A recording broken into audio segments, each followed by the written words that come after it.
আমরা যেন আমাদের জীবনটাকে আলোকিত করতে পারি ভাই। আমারুনা আমালুনা, আমাদের জীবন হলো আমাদের আমলের অপর নাম। আমাদের ঈমান, আমাদের আকীদা বিশ্বাস বিশুদ্ধ এবং আমাদের নেক আমল, এগুলোই হলো আমাদের জীবন। আমরা দুনিয়া থেকে চলে যাওয়ার পর মানুষ একটা বিষয় নিয়ে আলোচনা করবে, সেটা হলো লোকটা এমন ছিলেন, এমন ছিলেন, এমন ছিলেন, আজকে থাকলে এই কাজটা করতেন, ইত্যাদি ইত্যাদি। অথবা বলবে লোকটা এমন ছিলেন না, এই কাজ করতেন না, ইত্যাদি ইত্যাদি। আমরা ভালো হই কিংবা মন্দ হই, আমাদের চলে যাওয়ার পরে সেই আলোচনাটাই মানুষ করবে। এখান থেকে বোঝা যায় যে আমল বা কর্মই হলো আমাদের জীবন। আমরা চলে যাব, কিন্তু কর্ম এবং কর্ম সম্পর্কিত আলোচনা থেকে যাবে। আলোচনা মানুষের কাছে থাকবে, আর আমল নামায় আল্লাহর কাছে সেটা উপস্থিত হবে। অতএব আমাদের এই পুরো জীবনের প্রতিটা সময়কে আমরা কাজে লাগিয়ে আমলি জীবন গড়ব তো ইনশাআল্লাহ।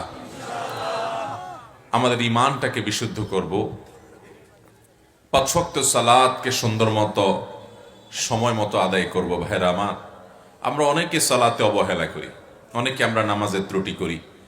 অথচ নামাজ যে ব্যক্তি গাফলতি করে নামাজ নিয়ে, এক ওয়াক্ত পড়ে আর এক ওয়াক্ত পড়ে না, মনে চাইলো পড়ে না, জুমার দিন পড়ে অন্য দিন পড়ে না, মাগরিব এশা পড়ে ফজর পড়ে না, অথবা খেয়াল খুশি মতো পড়ে, কিংবা পড়ে তো জামাতের সাথে পুরুষ মানুষ পড়ে না, তাড়াহুড়া করে পড়ে, হক আদায় করে পড়ে না, সুন্দরভাবে পড়ে না, সুনান মুস্তাহাব্বাত সহকারে আদায় করে না।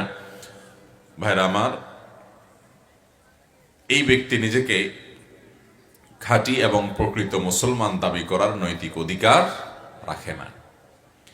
আল্লাহ রাব্বুল আলামিন আমাদেরকে নেককারদের কাতারে শামিল হওয়ার মতো সব কাজগুলো করে যাওয়ার তৌফিক দান করুন।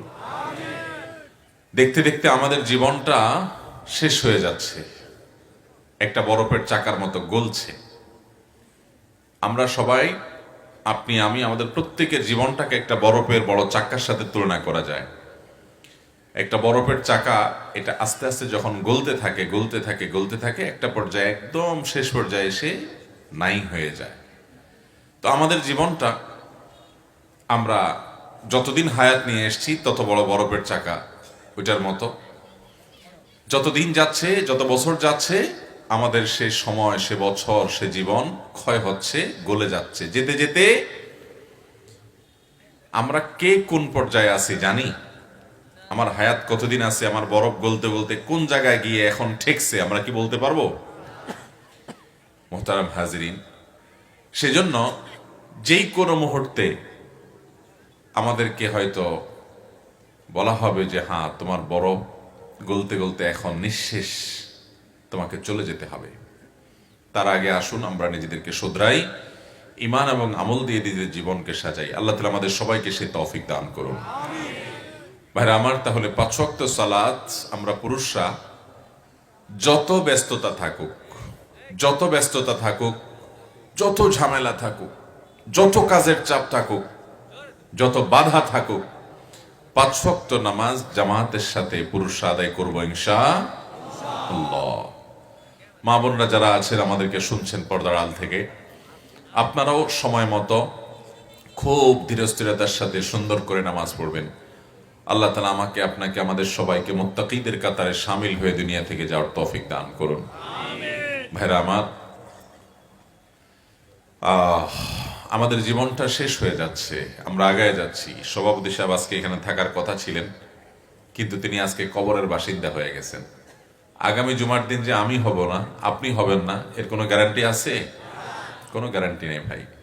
অতএব কালকে করব এটা না, এখন থেকে এই মজলিস থেকে তওবা যে আল্লাহ, কোনো নামাজ আর নষ্ট করব না। যে মুসলমান নামাজ নষ্ট করে, সে কখনো নিজেকে মুসলমান দাবি করার অধিকার রাখে না ভাই। নামাজের চাইতে বড় কোনো কাজ মুসলমানের জীবনে হতে পারে না। অতএব পাঁচ ওয়াক্ত নামাজ জামাতের সাথে পড়ার জন্য ওয়াদা করবো তো ইনশাআল্লাহ। আল্লাহ রাব্বুল আলামিন আমাদেরকে সহজ করুন, তৌফিক দান করুন। আল্লাহ রাব্বুল আলামিন আমাদের সবাইকে সুন্দর জীবন গঠন করার তৌফিক দান করুন। সুন্দর জীবন গঠন করবো তো ইনশাআল্লাহ। তাহলে ঈমান আকীদা এটাকে ঠিক করবেন, আখিরাতকে সবসময় মাথায় রেখে চলবেন। পাঁচ ওয়াক্ত নামাজ জামাতের সাথে পুরুষরা মহিলারা বাসায় সময় মতো ধীরস্থিরতার সাথে সুন্দরভাবে আদায় করবেন। হক হালালে চলবেন, কখনো হারাম খাবেন না, কোনো মানুষের কষ্ট কখনো যেন না হয় সে চেষ্টা করবেন। এবং এই 5টা কাজ যদি আপনি নিয়মিত করতে পারেন, ইনশাআল্লাহ আপনার জীবনটা সাকসেস হবে, আখিরাতের যাত্রাটা সহজ হবে, জান্নাতে যাওয়ার পথ সুগম হবে।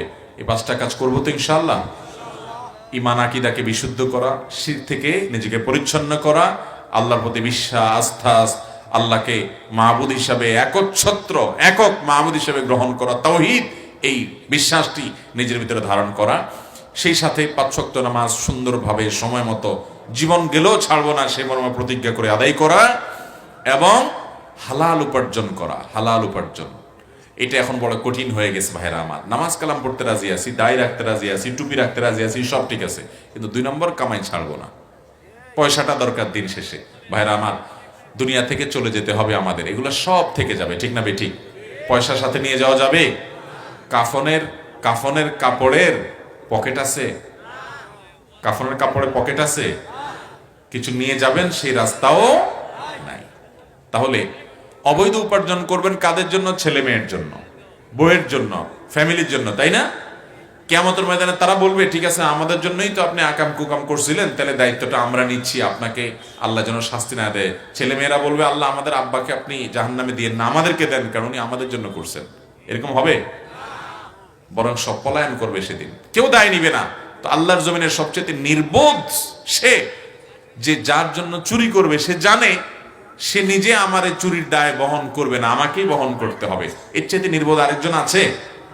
এর চেয়ে বড় কথা হলো ভাইরা আমার, ফ্যামিলির জন্য আর সন্তানের জন্য 2 নম্বর পথে কামাই করবেন, সুদ ঘুষ 2 নম্বরে বিভিন্ন পথে উপার্জন করবেন। ভালো করে শুনে রাখেন, এই ফ্যামিলি আপনার সন্তানকে টাকা দিয়ে আপনি কখনো ধনী বানাতে পারবেন? কত বাবা দেখবেন অনেক সম্পদ দিয়ে গেছে, সন্তানরা সব নষ্ট করে ফেলছে। আবার অনেক বাবা আছে সম্পদ দিয়ে যেতে পারে না, সন্তানরা অনেক কিছু গড়ে তুলছে, আছে না নাই?